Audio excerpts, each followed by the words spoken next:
Cek, cek, cek, cek. Udah pasti bisa rekam. Kalau terangin di sini pun nggak apa-apa, karena aku ngeliat sini. Udah pas ya? Oke, oke. Lebih gembira, Pak. Wah, gitu. Salam BHP Opers. Seoptimis apa Anda? Seoptimis jika 1:1000 kita adalah satunya. Seoptimis jika itu adalah lubang jarum, maka kita masuk ke dalam lubangnya. Dan seoptimis jika orang bilang itu tembok, maka kita cari pori-porinya dan kita masuk ke dalamnya. Tetap optimis, optimis, optimis, optimis.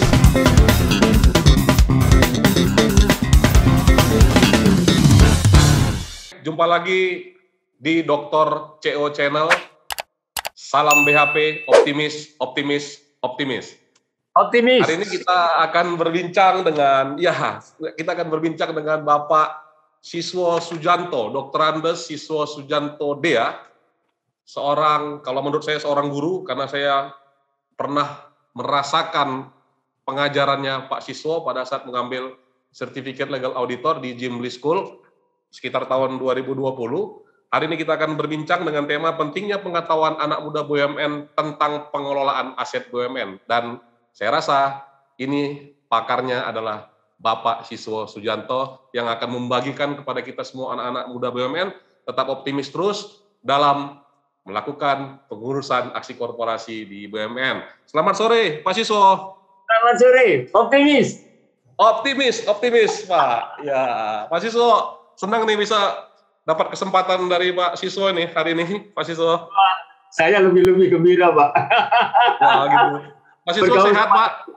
Ya, sehat. Alhamdulillah. Terima kasih. Waduh, dengan optimisme dari Bapak ini memberikan semangat buat kami semua anak-anak muda di seluruh Indonesia, Pak, bukan hanya di BUMN. Oh, terima kasih. Luar biasa itu.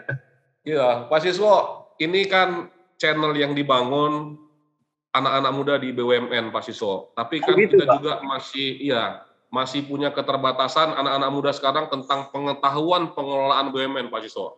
Jadi memang materi kita hari ini agak serius, tapi sebenarnya saya yakin Bapak tuh kalau ngajar, saya lihat waktu Bapak ngajar tuh langsung, apa itu diskresi? Wah, kan gitu, Pak, ya kan? Jadi asik, Pak. Saya semua bingung tuh, diskresi apa. Padahal kata kuncinya cuma dilaksanakan pada saat keadaan darurat. Hanya itu aja, Pak, kan? Asik. Pak Siswo, saya langsung saja, Pak Siswo. Saya mau bertanya sama Bapak, mengapa Pak Siswo BUMN itu masuk ke dalam rezim keuangan negara? Sebenarnya BUMN apakah masuk? Sudah berkali-kali diuji material, Pak Siswo. Tapi saya lihat salah satu ahli dari pemerintahnya Pak Siswo nih. Dan itu menjadi pertimbangan dari hakim. Silakan Pak Siswo, mohon penjelasannya Pak Siswo. Baik. Pak Chris, ada satu hal yang perlu saya sampaikan sebelum saya mulai. Silakan, Pak. Silakan. Luar biasa itu, Pak. Jadi Bapak membawa anak muda seluruh Indonesia, artinya kalau ini podcast Bapak terbuka dan memberikan sebuah sikap optimis. That's what we want right now. Jadi itu adalah sesuatu yang kita harapkan mulai hari ini, karena kita tidak bisa, bukan artinya bahwa kita tidak bisa lagi bergerak dengan yang tua-tua. Kita memang akan bergerak dengan yang muda-muda. Dulu ketika saya memulai reformasi birokrasi di Kementerian Keuangan, sebelum ada ujian itu di ruangan dulu saya lakukan ujian. Dan saya mengatakan, I need the young men, the young people. Tapi jangan salah, yang dimaksud dengan young men itu adalah spiritnya. Karena di situ ada anak muda dari segi spirit dan anak muda dari segi biologis. Wah, ada Jadi dua kategori, Pak, ya? Orang boleh berusia 30, tapi itu sebenarnya sudah menjelang pensiun. Karena dia bilang, udahlah biarin aja, itu kan kemauannya begitu. Kalau kayak gitu, itu usia sudah mau pensiun itu. Tinggal besok. Walaupun umur 30, Pak, ya? Iya. Itulah yang saya bilang, itu tua dalam spirit. Tua dalam spirit, oke. Iya, tapi muda dalam biologis. Nah, ada tua dalam biologis, usia 50 ke atas, di Eropa, di Amerika, mereka mengatakan, itu second step. Yes. Jadi usia 60 ke atas adalah second step. Young generation. Kenapa? Mereka mengatakan itu the senior generation. Itu adalah the young people. Jadi spiritnya. Makanya kita jangan sampai tergoda dalam pemikiran bahwa kita akan mengungkapkan pemikiran-pemikiran kepada kaum muda. Dan kaum muda itu adalah mereka yang usianya 20, 30. Enggak. No. Ya kan? Tapi yang betul-betul spiritnya. Oke, gitu. Itu apresiasi saya untuk Bapak. Mudah-mudahan ini. Oke. Berarti kita sepakat bahwa hari ini Pak Siswo spirit muda, Pak. Mudah-mudahan. Silakan Pak Siswo. Mengapa BUMN masuk ke dalam rejim hukum keuangan negara? Pak Siswo silakan. Kita mau dapat ilmu semuanya, Pak. Silakan. Baik. Nah, saya share screen nih, Pak. Silakan, Pak. Monggo, Pak. Iya, ini saya share screen dulu nih. Waduh. Ini tadi kayaknya udah kebawa jauh nih. Iya. Iya, ini kebawa kita ngobrol tadi nih. Kita menunggu PowerPoint-nya Pak Siswo yang punya power, punya poin. Setiap lembar tuh cuma beberapa kata aja, tapi tang-tang masuk, Pak. Terima kasih, Bapak. Oke. Ini kalau bisa masuk rekor muri, Pak. Bapak. Jadi saya sampaikan ini. Silakan. Pemikiran tentang berbagai aspek BUMN dan penerapannya ditinjau dari sudut hukum keuangan negara. Jadi apa sih yang ingin saya ungkapkan di sini dari pertanyaan Bapak tadi? Loh, BUMN itu punya berbagai aspek loh. Jadi kalau kita berbicara BUMN, orang kemudian selalu tanya, mana undang-undang BUMN? Oh, itu jauh banget itu. Bukan di situ nyarinya. Bukan di situ. Makanya orang selalu memperdebatkan antara teks dan konteks. Dan ketika Anda mengikuti bagaimana perdebatan teks dan konteks di persidangan dulu Mahkamah Konstitusi, akhirnya orang terjebak di dalam perdebatannya antara teks dan konteks. Begitu ditanyakan jawabannya teks ngaco itu. I don't want to do that. Kita akan memulai betul konteks. Jadi ketika ditanyakan kenapa BUMN itu masuk di dalam rezim undang-undang keuangan negara, we are talking about the context. Oleh karena itu, kalau diizinkan, mari kita mulai. Mari kita mulai. Ya. Kita melihat ada beberapa hal yang di sini cukup krusial nih. Yang pertama itu saya mau menyampaikan, ya ada 3 butir lah di sini, seperti pertanyaan yang nantinya akan muncul. Kemudian yang harus kita lihat, itu adalah ini loh. Ayo kita berpikir itu kayak gini loh. You think right, the right things.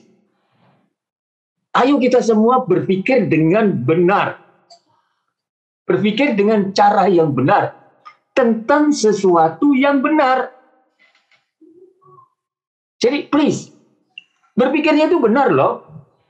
Jadi jangan diselewengkan kemana-mana. Jangan dibiaskan kemana-mana. Padahal materinya adalah benar. No, itu tidak jujur itu. Nah, oleh karena itu sekarang kita mencoba seperti itu. Nah, saya hanya ingin menunjukkan atau mengajak semua pihak itu.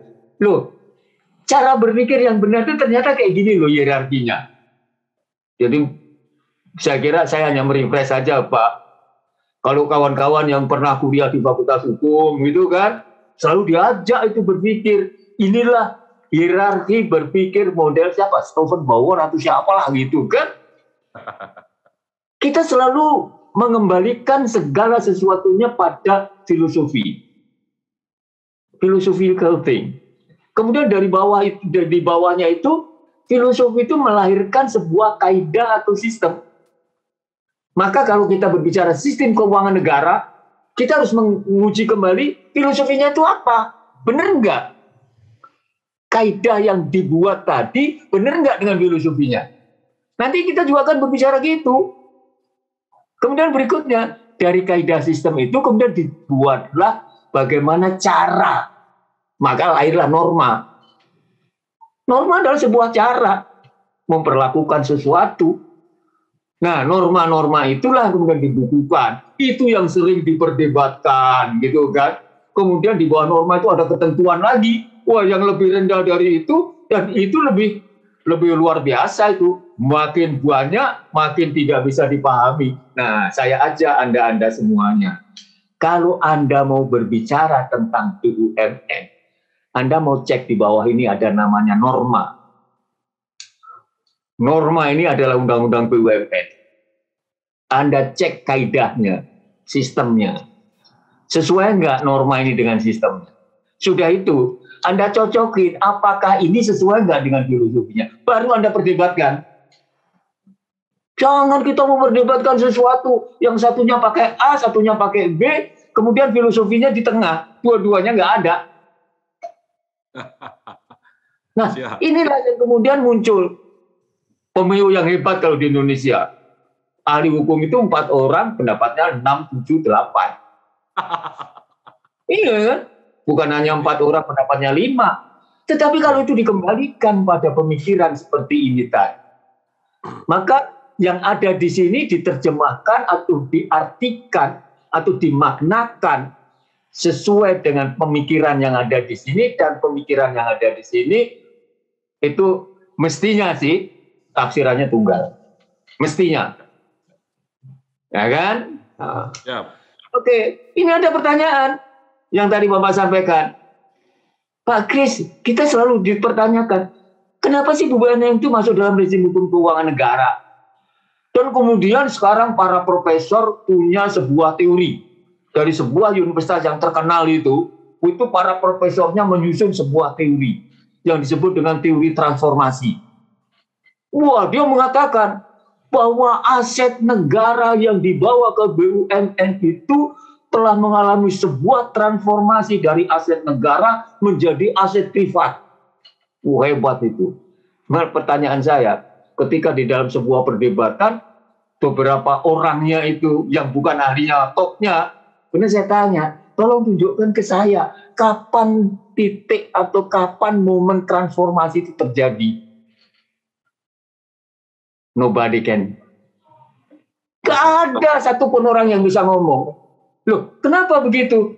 Loh iya, mentransformasi aset negara menjadi swasta atau menjadi individu. Loh itu gimana ceritanya? Ya nggak pernah ada kan? Karena aset negara itu cara melepaskannya itu luar biasa sulitnya. Kenapa? Ya nanti kita lihat.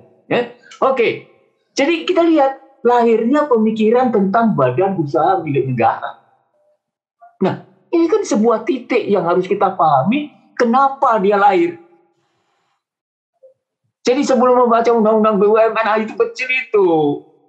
Jadi kita harus baca dulu kenapa badan usaha itu lahir, BUMN itu. Itu sama dengan kenapa sih seseorang buka warung? Sama. Jadi asbabun nusulnya itu yang harus kita lihat. Bukan warungnya jalan atau tidak. Tetapi kenapa dia buka warung? Dan ini negara. Kenapa sih ada BUMN? Ini loh.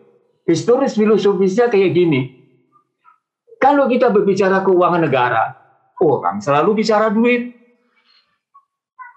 Orang selalu berbicara anggaran. Tapi sebenarnya itu apa?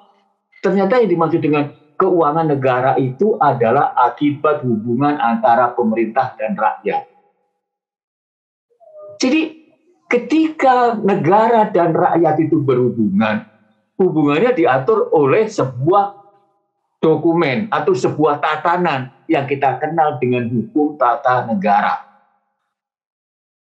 Nah, disitulah ada kewajiban negara, ada kewajiban rakyat, hak negara, hak rakyat. Lahir di situ semua. Cuman pertanyaannya, akibat dari lahirnya hak dan kewajiban itu, terus siapa yang ngurus? Ditata di mana? Nah, orang tidak paham itu. Karena apa? Di Indonesia kebetulan itu tidak pernah dijadikan subjek. Makanya kalau nanti Anda punya kesempatan buka YouTube, kemudian dengarkan tentang channel saya. Di situ ada itu. Saya sampaikan. Saya ketika melakukan riset di Perancis, kemudian dari awal di Indonesia itu pertanyaan saya cuma 2.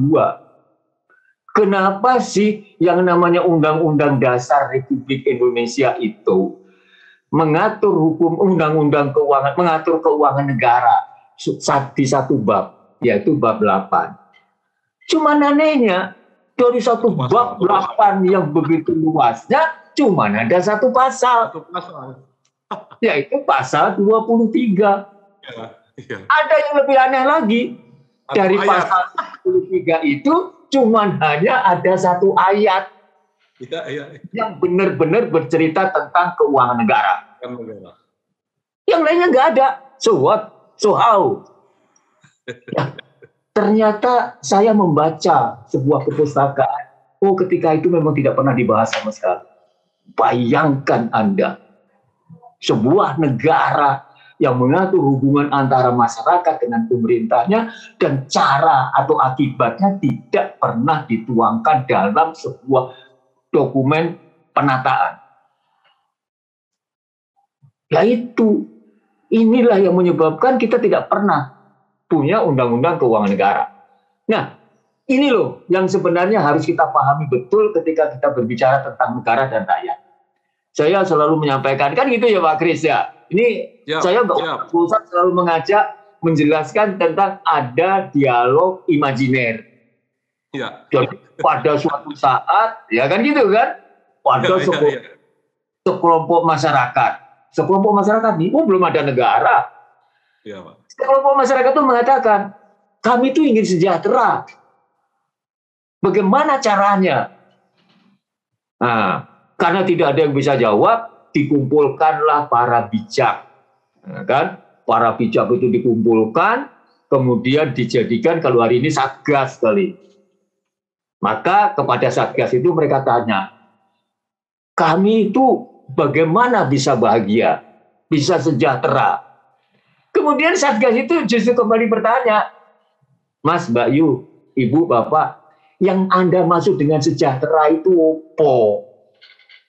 Nah, kemudian mereka ngomong, masyarakat tadi, kami itu pengen aman dan tentram hidupnya, pengen berpendidikan, kemudian pengen dijamin kesehatannya. Cukup enggak? Bahwa kami juga punya kepastian dong. Apabila ada persengketaan, segala macam itu kami dijamin keadilannya. Oke. Yang terakhir kami juga minta, bagaimana sih sebenarnya kami bisa menikmati republik atau dunia itu, ya belum ada republik, menikmati dunia itu gimana, alam dan sekitarnya. Jadi kami butuh infrastruktur. Oke, ketika mereka berbicara seperti itu, para bijak tadi kemudian bertanya, Mas, Mbak Yu, itu kan sebuah kegiatan atau berbagai kegiatan, terus duitnya itu dari mana? Saudara-saudara sekalian, supaya saudara paham itu, mereka itu pengennya dapat duit, tapi ternyata apa? Mulai dari zaman kuno itu, namanya masyarakat suruh ngeluarin duit itu nggak mau, pelit dia, walaupun untuk dirinya sendiri. Terus mereka ngomongnya apa? Loh, kita ini kan punya wilayah, maka seluruh wilayah yang ada ini sekarang kau kuasai, terus kau manfaatkan, dan hasilnya kau gunakan untuk sebesar-besar kemakmuran kami. Waduh, cilaka. Jadi ketika dia ngomong itu, dia dikasih, sudahlah pokoknya semua yang ada di wilayah ini kau kuasai, apa saja kau manfaatkan, hasilnya kau gunakan untuk kami. Yang jelas rakyat nggak mau keluar duit. Oke, saudara-saudara sekalian, makna itu ternyata luar biasa. Kenapa? Disitulah kemudian terpikirkan bahwa untuk kepentingan rakyat itu seluruh wilayah itu diberikan kepada pengurusnya untuk dikuasai dan dimanfaatkan. Maka kalau saudara perhatikan deklarasi Delom Parlom atau apa itu Pak Kris itu hak asasi manusia, ya, itu mencantumkan hak negara. Kemudian ternyata itu oleh berbagai negara diacu dan dituangkan dalam dokumen yang disebut dengan konstitusi. Konstitusi, iya. Ya, Undang-undang dasar, Pak, ya? Undang-undang dasar kita. betul, dari hak turun ke konstitusi. Indonesia juga nggak kalah loh. Lihat itu pasal 33. Ya kan? Bunyinya sama. Seluruh wilayah ini kau kuasai. Maka pasal 33 bunyinya bumi, air, tanah. seluruh yang terkandung di dalamnya dikuasai oleh negara dan digunakan sebesar-besarnya hasilnya untuk kemakmuran rakyat. Oke, fine. Jadi tidak ada question bahwa negara menguasai itu dasarnya apa? Konstitusional tuh, Mas. Bahwa itu natural. Orang bisa mengatakan itu natural law. Silakan. Tetapi itu nggak boleh dipertentangkan. Negara, kau punya itu apa? Berdebat tentang Freeport. Negara, hak kau tentang Freeport mana? Pasal 33 itu bunyinya. Pak Kris, kemudian para bijak tadi tanya, duitnya itu berapa sih sebenarnya yang dikumpulkan? Kemudian mereka bilang, Mas Mbak Yu, kalau itu nggak cukup, terus gimana? Ternyata si rakyat tadi bunyinya begini, loh, kita ini di wilayah ini kan mempunyai sesuatu. Ada gedung, ada zaman dulu pelabuhan, ada tambatan ini, ada hutan, ada segala macam. Itu kan semua yang kita miliki. Jadi semua yang kau miliki, yang kita miliki, dapat kau gunakan untuk sebesar-besar kemakmuran kami. Jadi kita lihat, yang pertama adalah semua yang ada dikuasai negara, hasilnya untuk rakyat. Yang kedua, semua yang dimiliki oleh negara boleh dimanfaatkan, hasilnya untuk rakyat. Apa sekarang yang kita dengarkan dari itu semua? Ternyata hari ini itulah yang kita kenal dengan konsep penerimaan negara bukan pajak. Nah, maka ada penerimaan negara bukan pajak dari sumber daya alam, dari tanah, dari apa segala macam. Nah, yang kedua tadi, Indonesia juga ikut-ikut. Dituangkanlah dalam pasal 23 Undang-Undang Dasar 45. Undang-Undang Dasar 45. Jadi kalau yang tadi pasal 33, yang kedua di pasal 23. Artinya apa? Yang dimiliki itu adanya dari APBN. Kenapa? Yang dimiliki itu asalnya adalah, kalau menurut konsep pemikiran, berasal dari suatu tindakan yang sah atau sumber yang sah. Nah, sumber yang sah itu apa? Dibeli, ditukar, ya kan? Dihibahkan, disita untuk atas nama negara. Jadi 4 itu, ya kan? Nah, kemudian masih nanya lagi, Mas Mbak Yu, kalau itu nggak cukup gimana? Loh, Anda kan maunya banyak. Terus kemudian rakyat baru kemudian gini, Anda boleh paksa saya. Saudara-saudara sekalian, Pak Kris, akhirnya apa? Lahirlah sebuah pungutan yang bersifat memaksa, yang nggak dikasih imbalan secara langsung. Itulah yang kemudian dikenal dengan pajak. Jadi kalau gitu, hubungan antara pemerintah dengan rakyat tadi, ya kan, dengan para bijak tadi, sampai hari ini kemudian dikukuhkan dalam sebuah kelembagaan. Orang bijak tadi yang mewakili rakyat, kita kenal dengan lembaga legislatif. Para bijak yang tadi kita tunjuk tadi disebut eksekutif. Nah, eksekutif itulah tadi yang tanya, karena minta izin dari rakyat. Begitu. Nah, jadi bisa kan sekarang dilihat, nah kan? Jadi kalau itu kita lihat, disitulah lahirnya hak dan kewajiban negara yang kemudian dituangkan di dalam konstitusi berbagai negara. Nah, jadi kalau ada hukum keuangan negara dan konstitusi hubungannya nggak boleh dijawab baik-baik saja. Hubungannya adalah yang tadi. Gitu. Tapi kalau kita dengarkan di YouTube, hubungan antara hukum keuangan negara dan undang-undang dasar pasti nggak seperti ini. Ya kan? Ya. Karena itu dibaca, kalau ini nggak dibaca. Gitu kan? Kita berbicara tentang sesuatu, ya kan, yang kemudian didokumentasikan. Kita tidak memulai dari dokumentasi, tetapi mulai dari sebuah ide yang didokumentasikan. So we reverse. We start from the very beginning. Ya kan? Dari filosofi menjadi sebuah dokumentasi. Bukan dari dokumentasi, kemudian dibaca teksnya. Bukan. Oke? Kemudian, kebutuhan masyarakat adalah kewajiban negara. Jadi, Ibu, Bapak, Mas, Mbak Yu yang ikut sekarang, mohon diperhatikan, kebutuhan masyarakat adalah kewajiban negara. Jadi, begitu udah diketok palunya dalam APBN, adalah sebuah kewajiban bagi pemerintah untuk melaksanakan. Kalau ditanya, duitnya dari mana? Loh, kan sudah dikasih tadi. Nomor 1, nomor 2, nomor 3, terserah Anda. Gitu loh. Jadi 1, 2, 3 terserah Anda mengembangkannya. Jadi negara atau pemerintah diberikan kewenangan atau kemampuan terhadap otorisasi parlemen seperti itu. Oke? Baik.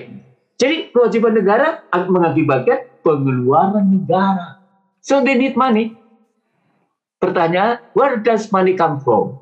Ya, dari mana uang itu datang? Yang 3 tadi kuncinya. Baik. Jadi, kalau begitu, ini kata kuncinya berikutnya. Nah, terus ditanya, negara atau pemerintah itu siapa sih? Kan tadi kan kita sampaikan hubungan antara pemerintah dengan rakyat. Pemerintah dan yang diperintah. Nah, sekarang yang merintah atau negara. Jadi mohon izin, kalau dalam keuangan negara, kata pemerintah, atau istilah itu digunakan secara bergantian. Secara bergantian. Jadi kita tidak terus mengatakan negara adalah suatu bentuk ABC, pemerintah adalah bukan. Ya. Makanya keuangan negara pada hakikatnya ada keuangan pemerintah sebenarnya. Begitu kan? Anggaran pendapatan dan belanja negara sebenarnya kan anggaran pendapatan dan belanja pemerintah itu. So, begitulah ya. Aset negara adalah aset pemerintah dan satu sisi adalah aset rakyat. Beda lagi, oke? Jadi gini, kita berbicara tentang siapa, itu ternyata bisa kita candera, atau kita deteksi, atau kita define dari peran. Gitu, dari peran. Jadi ketika Anda melihat saya seperti ini, oh, saya adalah instruktur, saya adalah pembicara. Tapi kalau nanti saudara lewat di depan rumah saya sedang pakai kaos oblong, kemudian pakai sarung, terus ngomong cucu saya, itu sesuatu juga namanya. Tapi perannya sedang beda. Ya.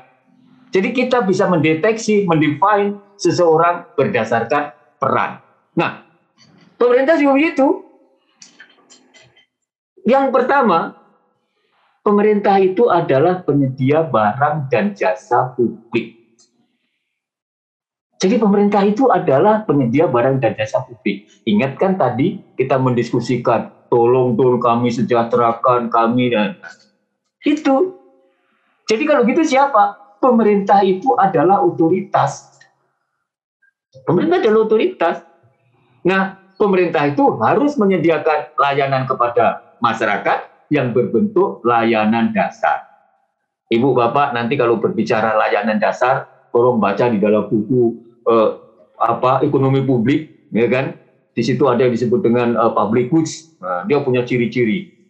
Ya, ciri-ciri tidak bisa dihitung harganya, tidak bisa dihitung siapa penggunanya dan lain-lainnya. Ya, dan dia harus dihitung berdasarkan non-market. Nah, segala macam itu ada itu semuanya. Ada 6 ciri-cirinya minimal. Ya. Terus pemerintah itu siapa dong? Ternyata pemerintah itu direpresentasikan oleh kementerian lembaga. Kalau kita mau cari luasnya, adalah presiden beserta jajarannya, atau menteri dan lain-lainnya. Terus yang disebut dengan layanan pemerintah tadi apa? Layanan publik itu apa? Tadi saya bilang keamanan, ketertiban, kesehatan, pendidikan. Mas Bayu, itu dari zaman kuno, tuntutannya masyarakat itu ternyata dari dulu sampai sekarang. Itu nggak pernah berubah. Ya ini, cuma 5 ini. Kalau nggak percaya, tolong Anda cek bukunya Ibu Sri Mulyani yang katanya ribuan triliun APBN itu. Isinya cuma ini. Isinya cuma 5 ini. Keamanan dan ketertiban, semua pengeluaran di Hankam sana, di kepolisian, semua yang masalah kesehatan, wah ini banyak sekali, bukan hanya Kementerian Kesehatan. Pendidikan, itu multi kementerian atau cross departemen. Keadilan, seluruh APH. Pekerjaan umum, jangan salah itu, bukan hanya di PU. Nah, inilah yang dimaksudkan dengan layanan publik. Saudara-saudara sekalian, ternyata begitu semakin enak hidup masyarakat, dia punya keinginan yang lebih. Kalau kemarin, makan asal makan. Sekolah yang penting mendapatkan pendidikan. Tahun 50-an saya sekolah kayak gitu. Tapi hari ini nggak bisa, nggak mau. Artinya apa? Ini dari zaman kuno sana, di Eropa sana, itu terpikirkan. Ketika masyarakat semakin maju, kemudian mereka tanya, pemerintah, masa layanannya gitu-gitu aja? Maksudnya, anak-anak kita yang kelas menengah ke atas, masa sekolah mau kasih kayak gitu? Mau izin ini, dia sekolah impres. Enggak lah. Terus orang sakit, suruh masuk ke rumah sakit yang butuh. Mau izin ini, hari ini kan sudah tidak kan? Suruh masuk ke puskesmas yang model kayak gitu, nggak mau dia. Terus kemudian mereka tanya, pemerintah, bisa nggak Anda memberikan layanan yang lebih dari itu untuk kami-kami? Dan kebetulan bagian-bagian kelompok tertentu itu mereka semakin menanjak kehidupannya, perekonomiannya, mereka membutuhkan layanan. Ya perdagangan lah, ekspor impor lah, mobilitas lah. Kemudian apa kata pemerintah? Oh bisa. Terus, tapi ada syaratnya. Apabila sekelompok masyarakat tertentu membutuhkan jenis layanan tertentu, bayar ya. Semua orang kaget. Enak aja. Itu kan layanan dasar. Pemerintah bilang, Mas Bayu, layanan dasar itu kalau semua orang make. Tapi kalau hanya tertentu yang make, ya bayarlah. Kenapa? Karena ditinjau dari segi keadilan menjadi tidak adil. Kan gitu. Jadi kalau orang boleh naik pesawat itu gratis, lah petani tukang bajak yang tidak pernah naik pesawat, masa dia mau bajak pesawat? Nggak mungkin, kan? Nah, oleh karena itu kemudian mereka bayar. Ketika di situ dibayar, kemudian ditanya, lah pemerintah jadi apa dong? Ternyata pemerintah itu memasuki wilayah ekonomi. Dia sudah memproduksi barang dan jasa yang diberikan harga. Jadi kalau tadi layanan publik tadi itu ada ciri-cirinya non-market pricing, di sini enggak lah. Cara menyediakannya tergantung pada siapa yang butuh, sehingga nanti akan muncul supply and demand. Hubungan antara supply and demand akan menemukan sebuah titik yang disebut dengan price. Oleh karena itu, ada yang disebut dengan market price. Jadi di situ mulai berfungsi. Karena apa? Kata pemerintah, oh iyalah, kami kan butuh efisiensi dan efektivitas. Kami membutuhkan cara yang berbeda. Oh caranya beda? Oh beda lah. Cara mengelolanya beda. Yang tadi itu non lukratif, hanya untuk kepentingan seluruh masyarakat tanpa hitung untung rugi. Di sini nggak bisa. Perlu untung rugi, tata caranya berbeda, manajemennya berbeda. Oh gitu. Orang mulai paham. Nah, jadi siapa dong dia? Maka pemerintah membentuk sebuah institusi yang ketika itu kita kenal dengan nama perusahaan negara. Begitu. Jadi kalau gitu, pemerintah sekarang punya dua sisi, dua muka. Pertama sebagai otoritas, yang kedua dia adalah sebagai pelaku ekonomi. Sebagai pelaku ekonomi, dia ada di situ. Direpresentasikan oleh badan perusahaan negara atau hari ini disebut dengan badan usaha milik negara. Di sana, salah satu tujuan di luar yang utama melayani publik tadi, ya hasilnya bisa digunakan menambah penerimaan negara. Tetapi kata kuncinya yang pertama adalah dia adalah pelayan publik loh. Kemudian Anda tanya, mana buktinya? Hari ini kan yang namanya, boleh saya sebut bank. Bank Mandiri sama BCA. Nggak ada bedanya. Mas Bayu, hari ini Anda melihatnya kayak gitu. Coba sekarang lihat, kalau sebuah bank itu rontok, siapa yang bisa menjamin nasabah? Nggak ada. Sekarang bank yang jadi mandiri, itu kemarin rontok semua itu. Dikumpulin jadi namanya Mandiri. Malah makin besar. Nah, saya menjelaskan begini. Tahun 50-an, ketika belum ada siapa-siapa, negara itu sendirian, masyarakat itu membutuhkan uang, membutuhkan kredit. Kemana? Negara yang punya. Maka lahirnya Bank Dagang Negara, Bank Rakyat, itu kan. Terus kemudian mereka mengatakan, negara, kita ini mau barang impor karena kita membutuhkan. Terus di sisi lain mengatakan, kita tuh pengen ekspor. Bisa nggak ini dilakukan?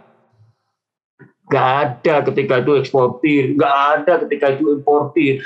Terus yang bergerak siapa? Negara. Maka ketika itu negara membuat sebuah institusi yang kita kenal dengan kelompok PT Buma Bisma Indra. Wah, itu adalah kelompok-kelompok eksportir dan importir barang-barang. Tapi PT Buma Bisma Indra itu kemudian mengatakan, loh kami ini butuh dana. Kenapa? Emangnya ekspor nggak butuh duit? Impor nggak butuh duit? Duitnya dari mana? Maka pemerintah wes tak bikinin. Maka dibuatlah Bank Eksim. Terus kemudian pedagang-pedagang butuh duit, dibuatlah Bank Dagang Negara. Kita melihat itu loh peran negara. Saya bercerita kayak gitu. Ternyata sampai hari ini di Perancis juga kayak gitu kejadiannya kan. Bank Agricole, bank apa segala macam itu dulunya bank pemerintah semua. Ya kan? Perusahaan-perusahaan semuanya, bahkan pabrik mobil bisa. Renault bahasa kita, Renault namanya. Itu kan BUMN. Ya kan? Nah, jadi saudara-saudara sekalian, disitulah kemudian lahir sebuah institusi yang merupakan representasi dari sisi ekonomi negara. Dikelola dengan cara mengikuti atau dengan mengikuti pola-pola pemikiran ekonomi tanpa meninggalkan tujuan awal, yaitu memberikan layanan publik. Saudara mau bukti, lihat undang-undang BUMN di pasal yang paling atas, itu bunyi itu, bahwa BUMN itu diciptakan untuk memberikan kesejahteraan kepada masyarakat. Itu dibunyikan tetap. Karena itu the very basic thinking, gitu ya. Jadi ide dasar sekali untuk lahirnya sebuah institusi. Nah, hari ini orang mengatakan, wah itu kan private good. Nah, sekarang Anda bisa nggak membedakan private good dan public good? Hanya yang tidak bisa dibedakan, yang betul basic ekstrim. Jadi keamanan dan ketertiban nggak boleh, ya kan? Nah, kesehatan sekarang sudah ada polanya, ya kan? Keadilan nggak boleh. Nah, hanya dua itu yang ekstrim. Tapi pendidikan, kesehatan, infrastruktur udah mulai. Nah, itulah perkembangan. Itulah perkembangan kenapa itu lahir, ya kan? Nah, yang tadi ini hanya saya tunjukkan aja untuk sekedar ngelihat aja. Okay? Pemerintah itu siapa? Akhirnya kita lihat bahwa pemerintah itu ternyata yang pertama tadi adalah KL, Kementerian Lembaga adalah nomor 1.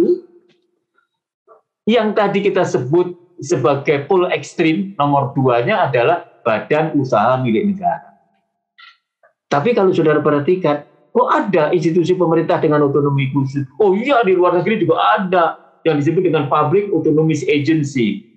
Di Indonesia kita kenal apa yang disebut dengan Badan Layanan Umum.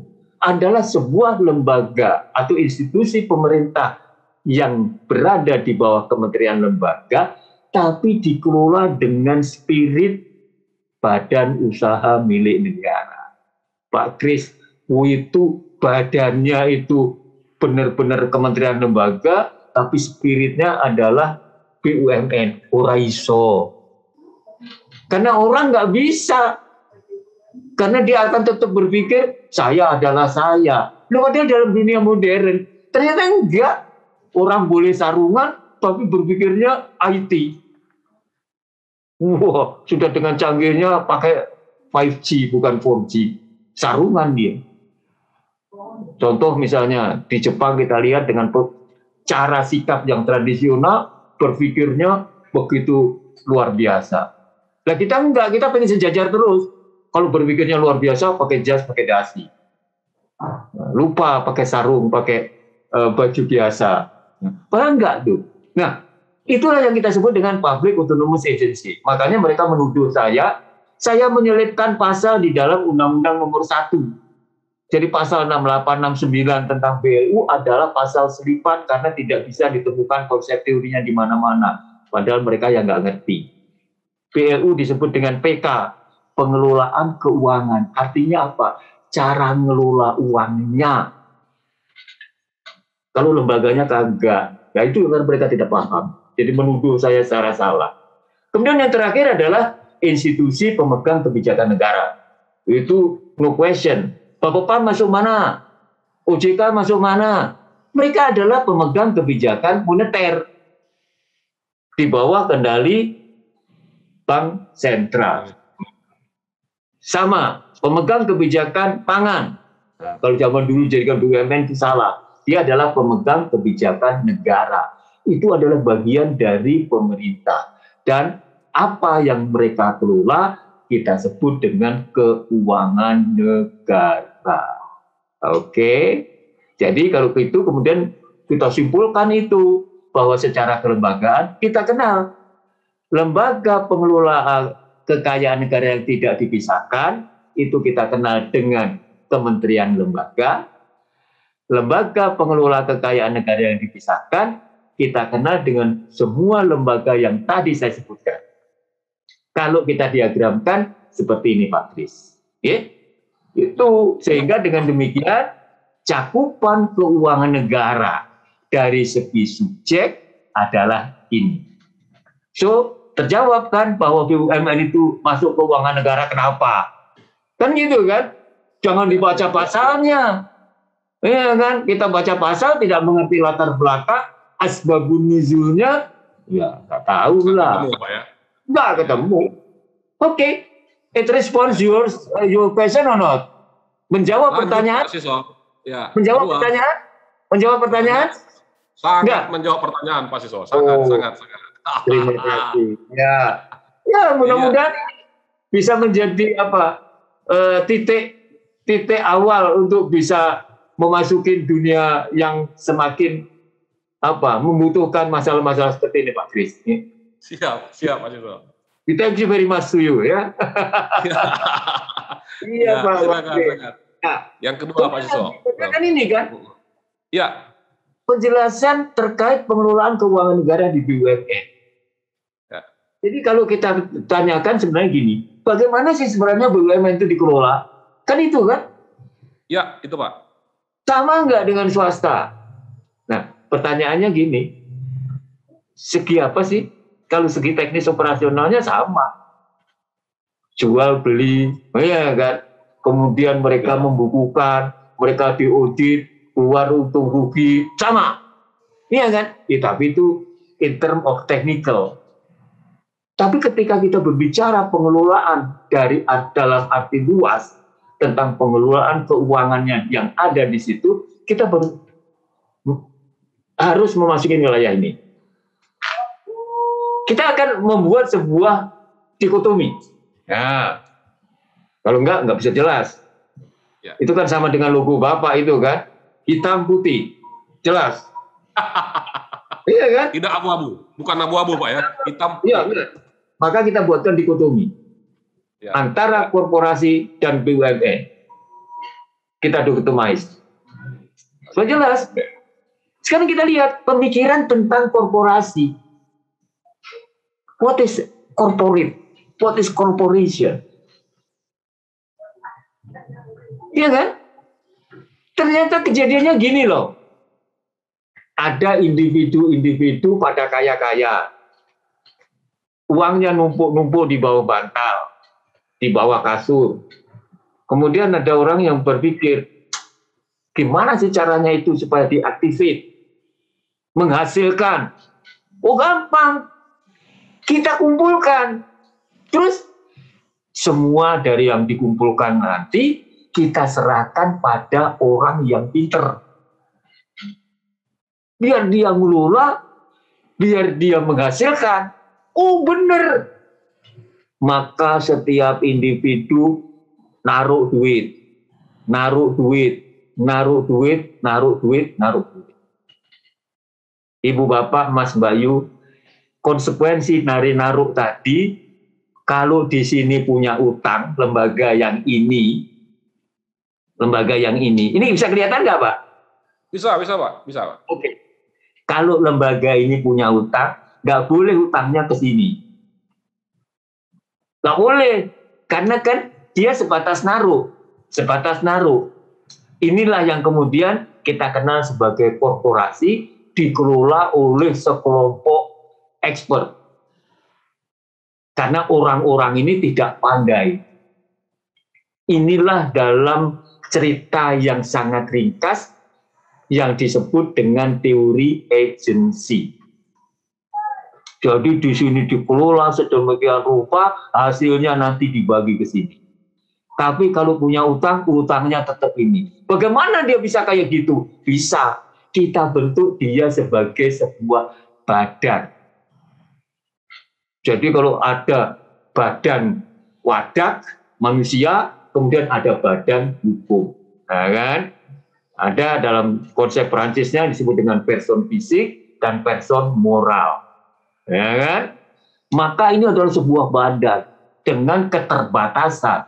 Maka disebut dengan pertanggungjawabannya limited. Ya kan? Itu kan? Oke. Ya. Inilah pemikiran korporasi. Nah, ini kan yang selalu diacu bukunya, pendapatnya para ahli, ya kan, yang selalu mendengarkan atau menjelaskan bahwa korporasi adalah sebuah badan hukum yang beranggota yang tadi itu, tetapi punya hak dan kewajiban sendiri terpisah dari hak kewajiban anggota masing-masing. Kenapa demikian? Saudara lihat tadi kejadiannya, ya kan? Kejadiannya kan ini naruh sini, naruh sini, naruh sini, naruh sini, terus kemudian dia bergerak tapi tidak ikut ini.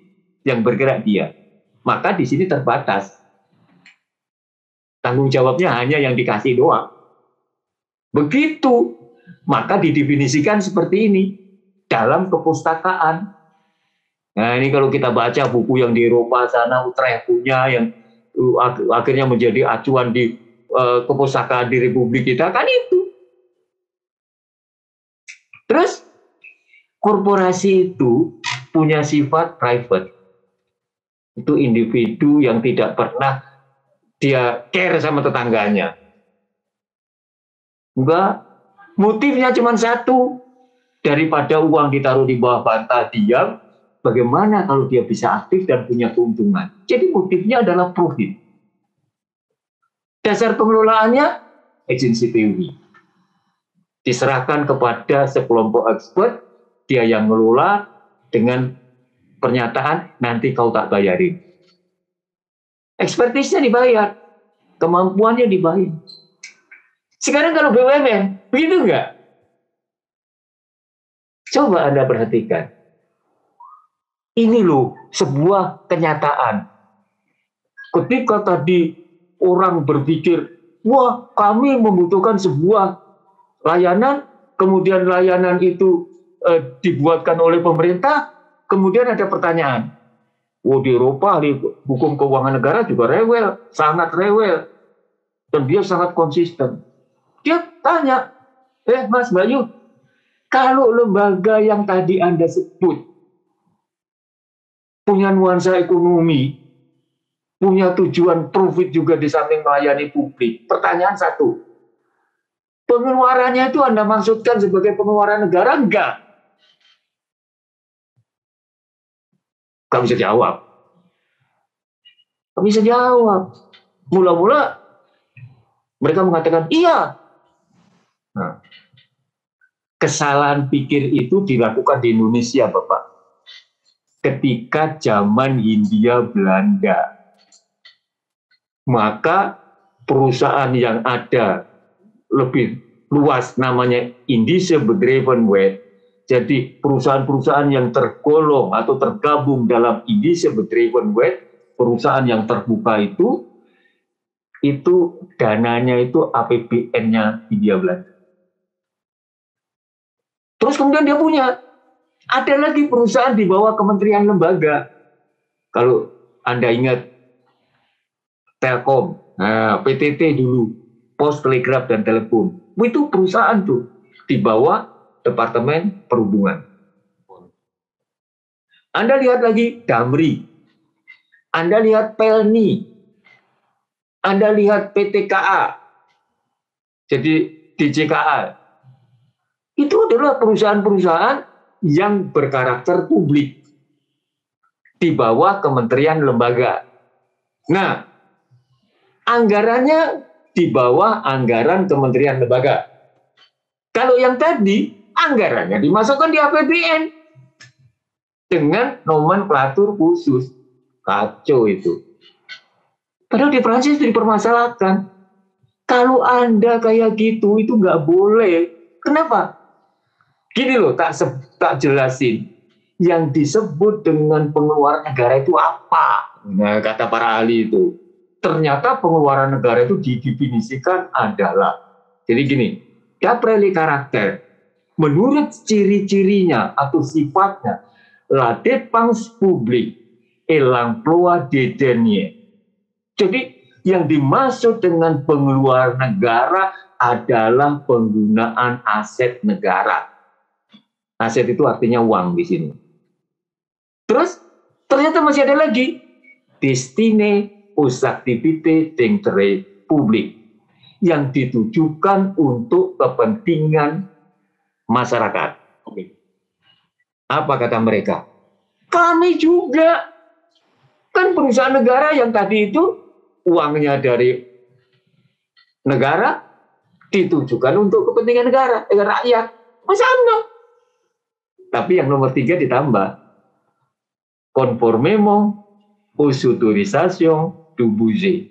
Artinya sesuai dengan otorisasi parlemen tentang anggaran negara.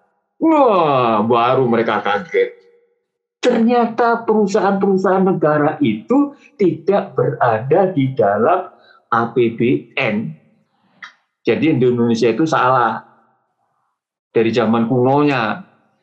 Karena ini udah ditolak. Jadi tidak dinyatakan sebagai pengeluaran negara. Jadi pengeluaran BUMN adalah pengeluaran BUMN.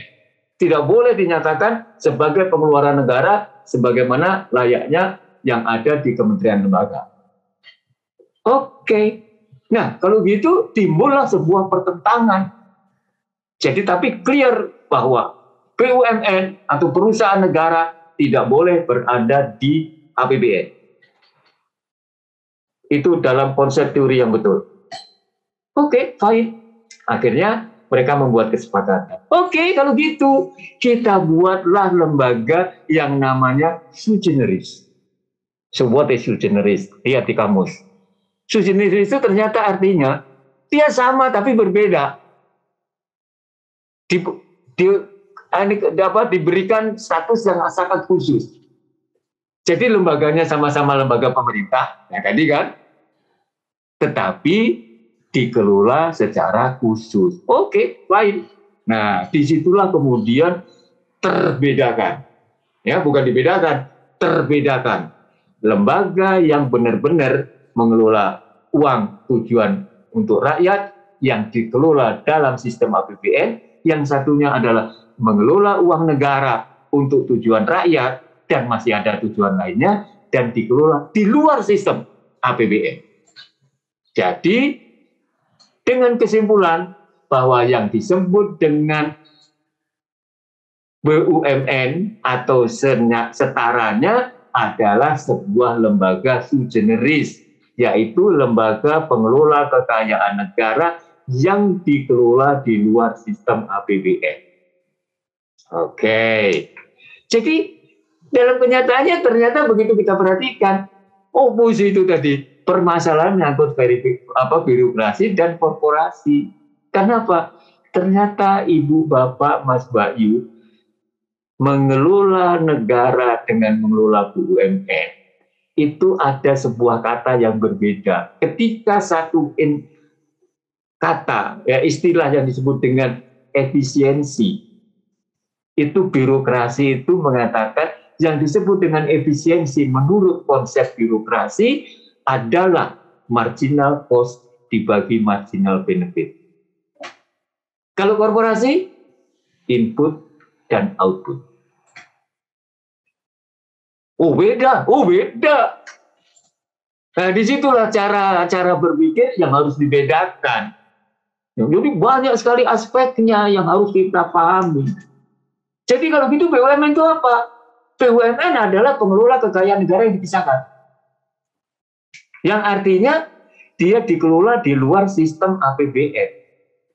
Bukan diartikan terus kekayaan dipisahkan seperti tadi swasta, kemudian dimiliki oleh sebuah badan hukum. Bukan. Ibu Bapak, memang yang salah saya. Ketika kalimat kekayaan yang dipisahkan ini muncul, yang salah saya. Kenapa? Karena ketika menyusun undang-undang keuangan negara, saya ditanya, kalau yang dikelola oleh KL adalah kekayaan yang tidak dipisahkan. Kalau yang dikelola di luar itu OPO namanya. Nah, coba aja Anda cari di kamus. Kalau yang tidak dipisahkan, lawannya pasti dipisahkan. Ya kan? Saya bilang sama anak-anak, kasih aja tanda kutip. Besok kita cari istilah OPO. Ternyata begitu pagi-pagi dibagikan, setelah didebat kiri kanan, simpulannya supaya tanda kutipnya dibuang. Maka yang disebut dengan pengelolaan BUMN adalah pengelolaan kekayaan negara yang dipisahkan. Wah, sampai di luar saya dimarahi sama semua orang. Anda itu bikin masalah. Kenapa? Sampai kapanpun akan terjadi perdebatan yang tidak pernah ada putusnya. Karena BUMN itu, perusahaan negara itu nanti bisa berbentuk yang macam-macam, dan di luar sana itu sudah punya istilah. Ternyata kekayaan yang dipisahkan itu di PT mempunyai ciri tertentu, betul kan? Nah betul, berdebatan sampai hari ini. Ya tapi ya nggak apa-apa. Tapi saya bilang, kan dikatakan di situ berdasarkan undang-undang ini yang dimaksud dengan adalah ya wis toh. Selesai urusannya, Pak. Ya, ikutin dong undang-undang ini, jangan ikutin undang-undang yang lain. Iya. Iya, enggak. Jadi saya berkilahnya kayak gitu. Tapi enggak lah, artinya secara istilah itu silakan saja, ya kan? We cannot find another terminologi ya. Nah, BUMN sifatnya apa? Sifatnya publik, untuk kepentingan publik, motifnya layanan dan profit. Ketika dia menghadapi permasalahan layanan, profitnya ditinggalkan. Maka jangan suka ngomong dong, itu perusahaan rugi melulu. Coba lihatin, yang namanya bis Damri, saya ceritain, di Sumatera, itu dari Bengkulu ke Muko itu 8 jam. Pada waktu daerah itu dibuka, tidak ada kendaraan ke sana. Satu-satunya yang ke sana tiap hari itu hanya Damri. Ke sana 8 jam isi 5, balik 8 jam isi 5. 3 tahun seluruh bis yang dibeli hancur. Tapi lihat dari ini, Rafflesia dan lain-lainnya hebat. Iya kan? Daerah itu menjadi terbuka. Artinya apa? Ketika layanannya diperlukan, bisa saja profitnya hancur. Loh iyalah, karena itu bagian dari layanan publik. Jadi jangan ngomong dong, Merpati rugi. Lah bayangin aja, Merpati itu dia hanya berputar di tempat-tempat yang dulunya tidak pernah dijenguk oleh pesawat, kecuali dia. Makanya orang Papua mengatakan hanya Merpati yang tidak pernah ingkar janji. Oh yang lainnya kalau penumpangnya nggak ada, nggak jalan. Merpati jalan terus. 3 orang yang diangkat. Maka saya tahu begitu kenapa. Saya sering naiknya Merpati karena saya tahu konsepnya. Ya kan? Nah, jadi motifnya layanan dan profit. Kalau nanti terjadi pertentangan antara duanya, maka profitnya dikalahkan. Contoh, ketika Pertamina berbicara tentang Presiden bilang satu harga per bensin Jakarta dan Jayapura. Ketika itu dilaksanakan, ada nggak perusahaan swasta yang bisa jualan bensin satu harga kecuali Pertamina? Kagak ada. Shell kagak masuk, inilah masuk, yang lainnya kagak masuk, jelas. Kenapa? Itu rugi dia. Nah, dasar pengelolaannya bukan agensi teori. Pemerintah itu tidak ada orang bodoh, orang pintar-pintar semua di situ. Jadi tidak menyisihkan supaya dikelola orang pintar. Enggak, orangnya pintar-pintar di situ. Nah, maka manajemennya begini. Dia menggunakan two-tier management system.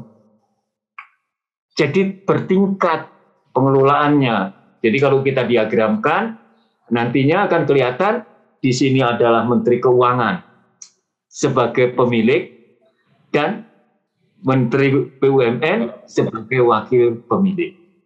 Jadi jangan diikutin itu orang yang mencuat-cuat di luar sana, yang bekas bosnya BUMN, yang selalu mengatakan, apa itu kewenangan Menteri Keuangan? Serahkan kepada Menteri BUMN. Itu ngaco, dia nggak ngerti itu. Walaupun bekas orang top di BUMN. Erick Thohir malah lebih tahu. Apa kata dia ketika memberi pengarahan di Kuningan kepada seluruh BUMN? Ingat dia, badan usaha milik negara, BUMN, bukan badan usaha milik nenek lu. Itu artinya apa? Beliau mengatakan kita ini hanya pengelola, yang punya negara, yang punya rakyat. Ini loh diagramnya. Jadi kalau apa yang tadi saya sampaikan, saya susunkan sebuah diagram, akan kelihatan seperti ini.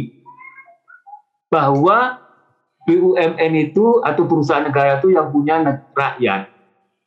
Oleh rakyat diserahkan pengelolaannya kepada presiden. Oleh presiden dibagi dua supaya terjadi mekanisme check and balance. Yang pertama mewakili pemilik, tetapi pemilik ini kan nggak ngerti bagaimana mengoperasikan. Ditunjuklah yang bisa melakukan operasi. Maka satu kepada Menteri Keuangan sebagai wakil pemilik, dan kedua sebagai pelaksana teknis. Nah, karena di dalam rapat-rapat atau pengambilan keputusan harus melibatkan pemilik, karena ini sama-sama negara, kemudian di sini memberikan delegasi. Nah, kalau sekarang ada ex-pejabat yang mengatakan delegasinya supaya dihapuskan, dia ngerti itu. Dia tidak paham itu. Filosofi tentang BUMN, nggak paham itu. Sorry itu. Okay? Nah, ini adalah polanya. Oke. Bagaimana? Terjawab? Sangat terjawab. Tapi intinya tadi Pak Erick Thohir yang benar, Pak, ya, berarti ya? Oh, saya kagum itu. Oh iya, saya, Pak. Siap. Orang swasta. Ya. Orang tidak pernah menginjak pemerintahan. Kemudian dia adalah pengusaha. Loh kok bisa bilang kayak gitu itu loh? Bagaimana nalarnya? Aneh kan? Ya. Harusnya beliau sebagai orang swasta, pelaku bisnis akan mengatakan, kenapa kita tidak seperti Temasek? Nah, begitu tuh. Ternyata enggak. Itu artinya orang paham itu, Pak. Filosofisnya paham kali, Pak ya. Nasionalisnya itu, Pak ya. Filosofisnya, Pak ya. Betul. Jadi bukan hanya dia, oh itu Temasek bagus. Kenapa nih BUMN tidak dibikin Temasek? Lihat Australia, lihat New Zealand, lihat Amerika. Semua ngomong gitu. Apa sih yang membedakan? Mereka itu tidak ngerti bahwa sistem ketatanegaraan kita itu adalah cenderung sosialis. Ya. Gitu loh. Lihat undang-undang dasar kita. Agak alergi aja Pak Siswa kali ya dengan kata sosialis kali Pak ya. Nah kalau gitu lah undang-undang dasar mau diapain? Orang miskin dibiayai oleh negara. Ya. Pasal 33 bumi air dikuasai oleh negara. Ya. Sebuah usaha-usaha atau faktor-faktor produksi yang menguasai hajat hidup rakyat dikuasai oleh negara. Emangnya apa itu? Karena apa? Jangan salah. Penyusun undang-undang dasar itu adalah para pengagum negara-negara tertentu. Bung Karno adalah pengagum revolusi Perancis. Maka tercermin di situ pola pemikirannya yang sosialis. Bung Hatta adalah pemikir-pemikir ekonomi sosialis khususnya Eropa Utara. Maka dalam perekonomian dikembangkanlah perekonomian sosialis, tidak liberalis. Tapi hari ini bergeser kan? Ya kan, termasuk tata negaranya kan? Coba Anda cek, emang lembaga legislatif itu siapa? Undang-undangnya tidak dirubah, bahwa DPR pada hakikatnya bukan pemegang kedaulatan rakyat. Kagak itu. Oke, jadi kalau begitu, kalau begitu Anda perhatikan kan, atau kita perhatikan kan, kita tidak perlu ngomong. Makanya di YouTube saya bilang, kita tidak perlu loh niru-niru sama orang. Karena apa? Saya suka meledek itu. Lain lubuk, lain ikannya, lain padang, lain belalangnya. Rumah kita itu rumah kita loh. Rumah kita. Itu. Jadi kita tidak perlu niru A, B, C, D, E. Enggak. No. Kalau soal cara berpikir, boleh kita terpengaruh dan kita akan semakin berkembang. Tetapi ketika berbicara tentang sikap, oh that's another thing. Jepang berpikir begitu hebatnya, tapi budaya dia, sikap dia itu tidak berubah. Memangnya ada yang salah? Enggak. Karena cara berpikir agak berbeda. Kita enggak, belum apa-apa kita udah berpikir barat-baratan. Cilaka itu. Oke, gitu kira-kira. Iya. Lanjut Pak Siswa. Oke, nah ini yang nomor 3. BUMN khususnya PTPN 3 di bidang usahanya adalah perkebunan. Aset yang paling dominan adalah tanah yang secara administratif dalam bentuk hak guna usaha. Saya senang di situ ditulis secara administratif, bukan substantif kan? Siap. Ya kan?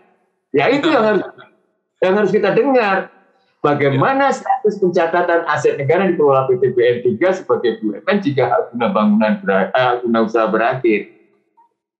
Iya kan? Apakah masih melekat pengelolaan keuangan negara? The long question, itu the response is very simple. Ya. Kita kembali pada yang tadi. Semua, ya kan? Yang ada di wilayah ini kau kuasai dan kau gunakan sebesar-besarnya untuk kemakmuran rakyat. Untuk kemakmuran kamu. So what? Yang kemudian ditempel secara administrasi supaya teregistrasi, supaya digunakan. Tetapi jangan salah, bahwa negara atau pemerintah adalah bukan penguasa atau pemilik seperti rakyat pada umumnya.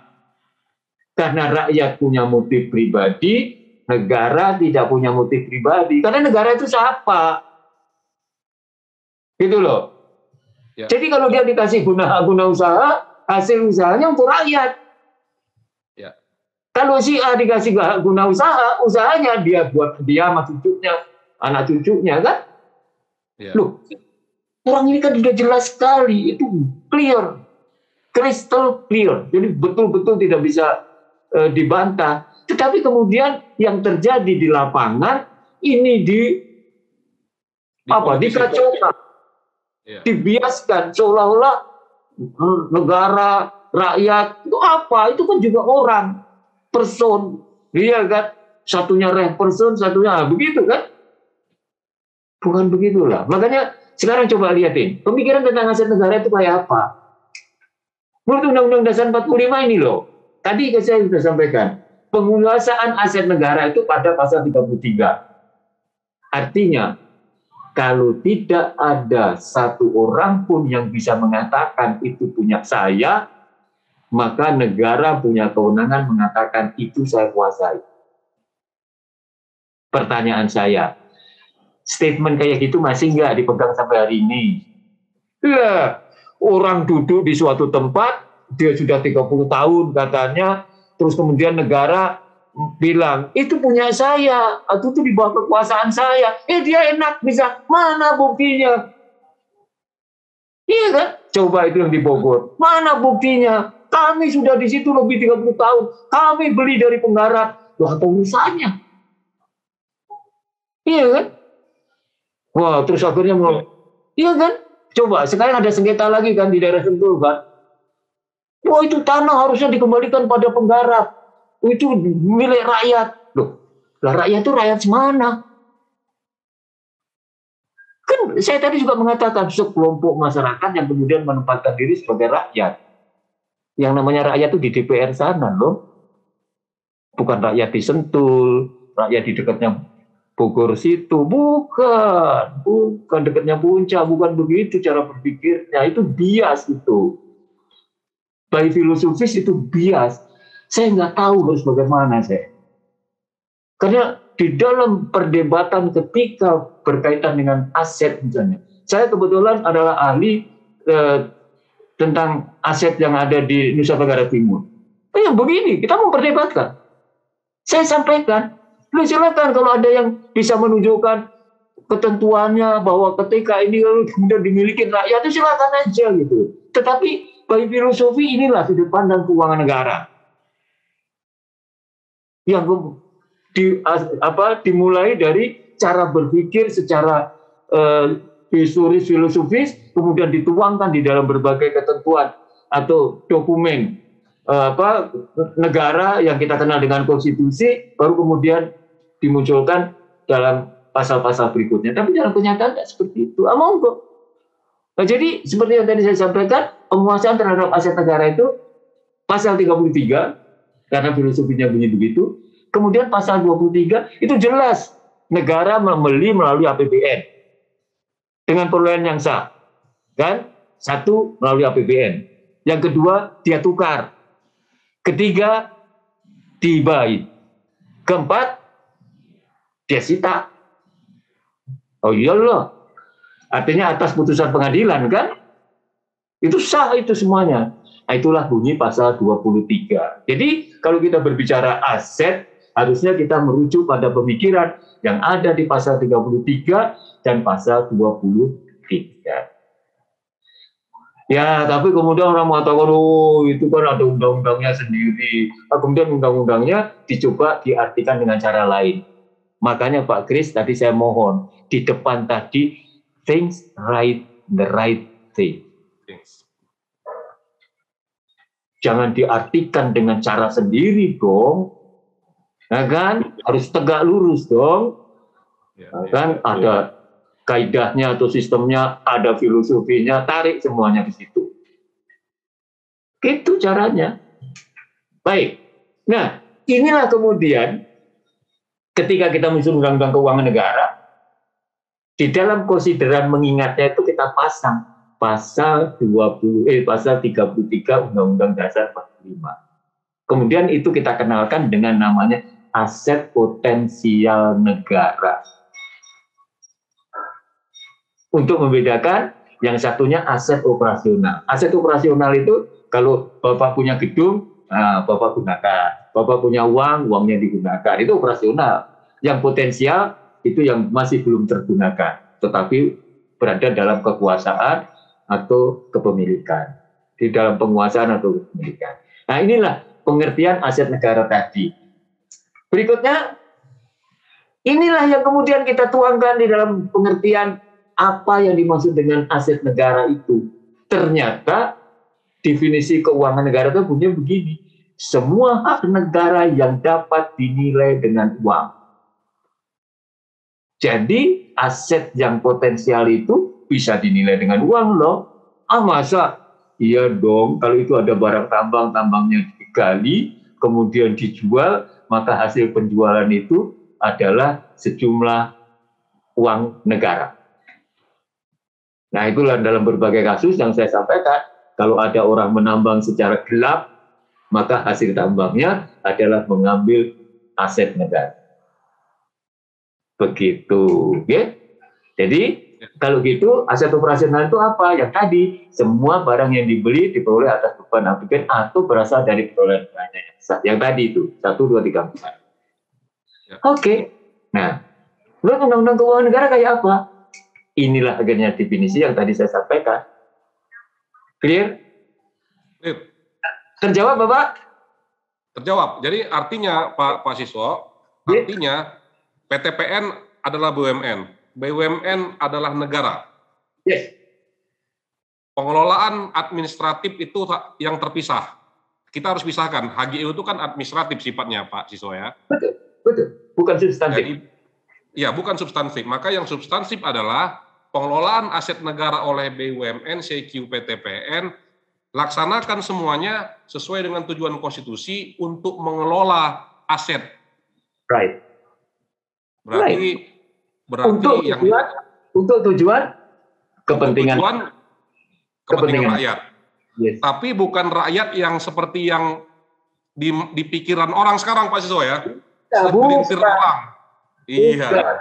Dia mengatakan rakyat. Yang namanya rakyat itu di Senayan. Iya. Paham.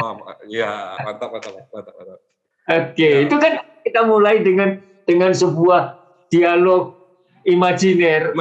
Ya, betul. Tadi, itulah unidentified society. Jadi masyarakat dalam pengertian yang luas, bukan A, B, C, D yang sedang bermasalah, bukan, no. Ya, betul. Artinya selama ini legal dilaksanakan oleh BUMN dalam hal ini misalnya PTPN, apapun status tanah, misalnya kawasan hutan misalnya Pak Siswo. Ya. Apakah itu HGU yang sedang diperbaharui atau diperpanjang itu sifatnya administratif saja sifatnya. Betul kan itu kalau mau diperpanjang mati kan persyaratannya diperpanjang kan?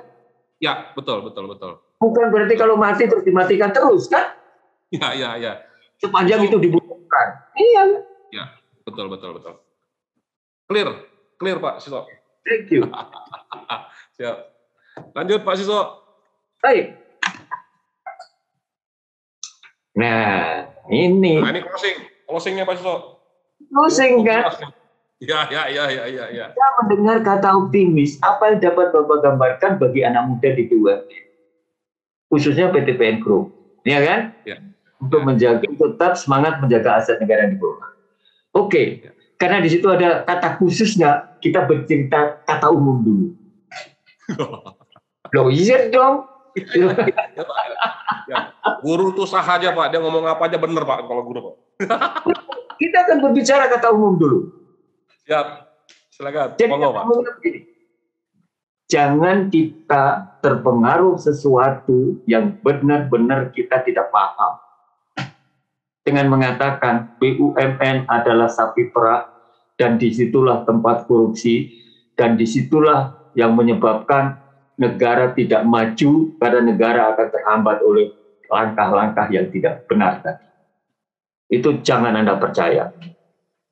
Kalau Anda seorang muda yang profesional, Anda akan bertanya, apakah lembaga itu betul-betul sesuai dengan fungsinya dan tujuannya sehingga arahnya benar atau tidak? If Anda begitu, Anda boleh cek. Di negara yang seperti Indonesia, itu adalah Perancis. Yang disebut dengan PT KAI, itu bukan hanya di Perancis saja yang maju. Sekarang ternyata di Indonesia PT KAI siapa bilang tidak maju?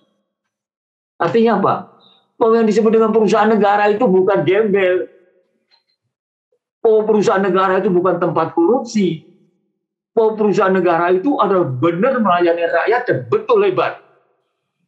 Saya akhirnya sekarang tidak hanya mau memegang Perancis yang disebut dengan Electric de France, Chemin de Fer de France atau railway-nya Perancis itu begitu hebatnya. Ternyata railway-nya Indonesia hebat. Lebih hebat, Pak ya? Oh, hebat sekarang, Pak. Coba lihat, siapa nggak tahu PT KAI? Iya kan? Siapa nggak tahu Inka?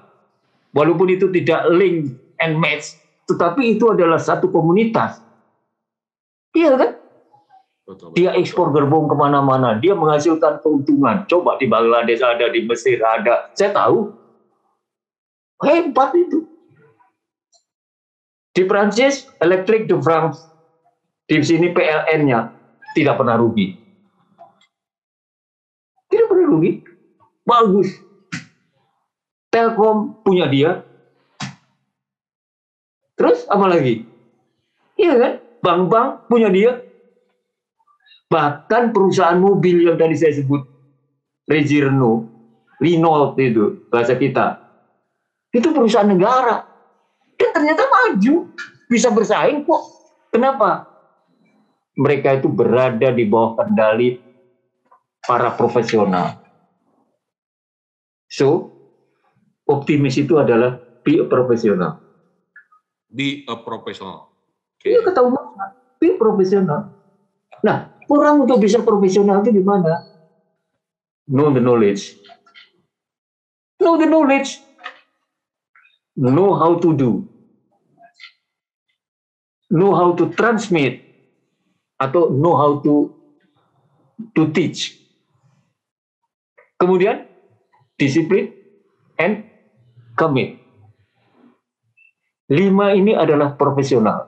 Unsur profesional. So, orang yang optimis, dia akan profesional. Seorang yang profesional mesti punya 5 itu. Know the knowledge. Ini kata kunci. Jangan ngomong sembarang ngomong. Know how to do. Know the knowledge, nggak tahu how to do, bohong itu. Kalau dia profesional. And then, how to teach, how to transmit. Bisa ngajari orang, begini loh caranya. Mohon maaf kalau saya ngomong. Itu lihat Yonan. Iya kan? Know the knowledge, know how to do, know how to transmit the knowledge. Dan dia komitmen, disiplin. Jadi itu. Itu kata umum. Jadi kalau BUMN harus bagaimana, jangan itu dengarkan orang. Karena mereka juga gak ngerti BUMN itu apa. Buktinya apa? Coba lihatin itu. Perdebatan yang terjadi di DPR.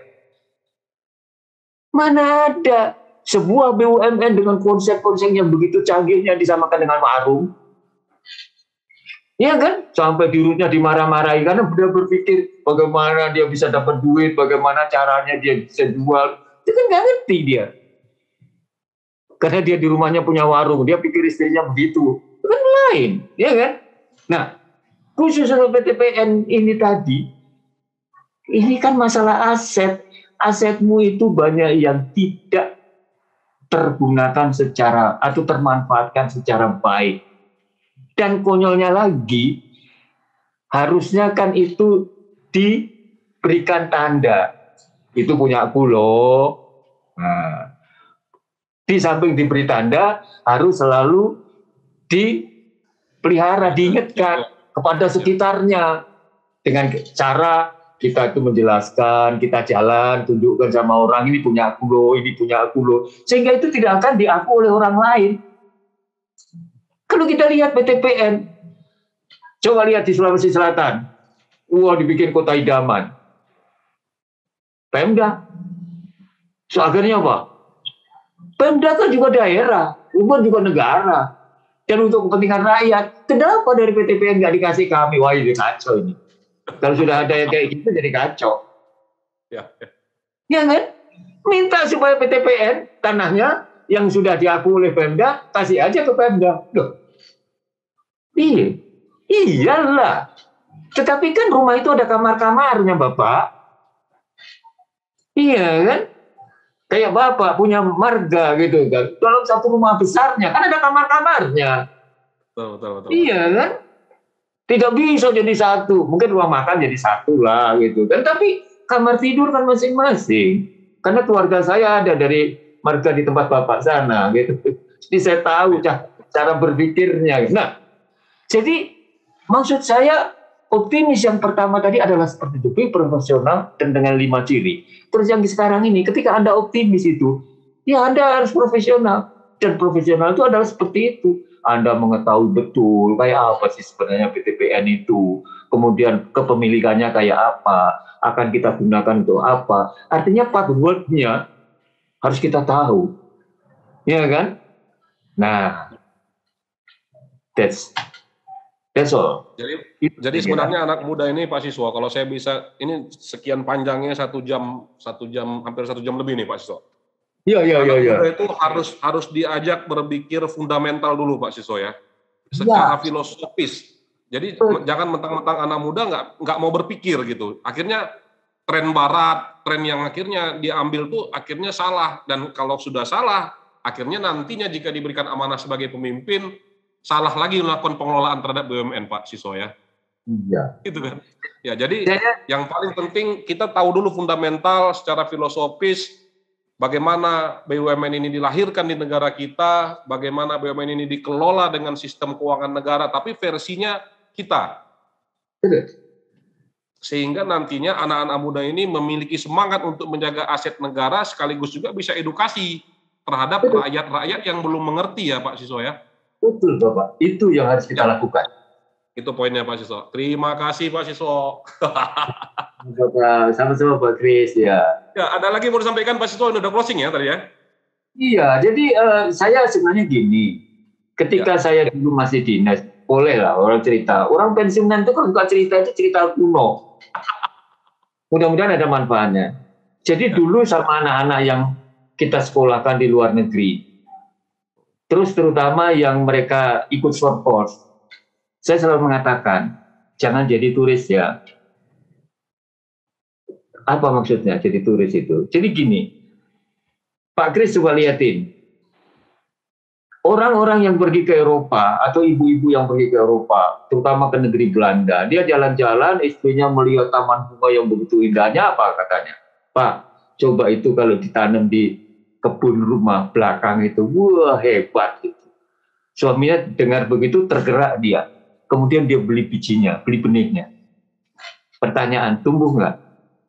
Kagak. Beda tanahnya Pak. Beda Karena di sana 4 musim kan? Di sini cuma 2 musim. Jadi nggak bisa efektif begitu, kecuali kita ciptakan sama dengan di sana. Nah, yang saya sampaikan itu, jangan Anda sekolah di sana, terus kemudian apalagi yang short course, baru 3 bulan mendengarkan sebuah cerita, oh itu bagus, kemudian dia bawa pulang, berusaha diterapkan di tempat dia kerja. Sekolah di luar negeri, ambil cara berpikirnya, filosofinya, bukan barang itu Anda bawa pulang. Nah kalau barang itu dibawa pulang, itu tadi bisa tidak klik. Ya. Itulah Pak closing yang bisa saya sampaikan. Mudah-mudahan ada manfaatnya. Cerita orang tua. Terima kasih Pak Siswa Sujanto. Banyak sekali ilmu yang kita dapatkan, khususnya anak-anak muda di BUMN. Baik semuanya OPERS. Ini singkatannya OPERS ini, Optimistic Person. Yes. Anak-anak muda semuanya Pak Siswa. Saya tutup Pak Siswa. Tetap optimis. Yang pertama bersihkan hati dan pikiran. Salam BHP. Optimis. Salam BHP Opers. Seoptimis apa Anda? Seoptimis jika 1:1000 kita adalah satunya. Seoptimis jika itu adalah lubang jarum, maka kita masuk ke dalam lubangnya. Dan seoptimis jika orang bilang itu tembok, maka kita cari pori-porinya dan kita masuk ke dalamnya. Tetap optimis, optimis, optimis, optimis.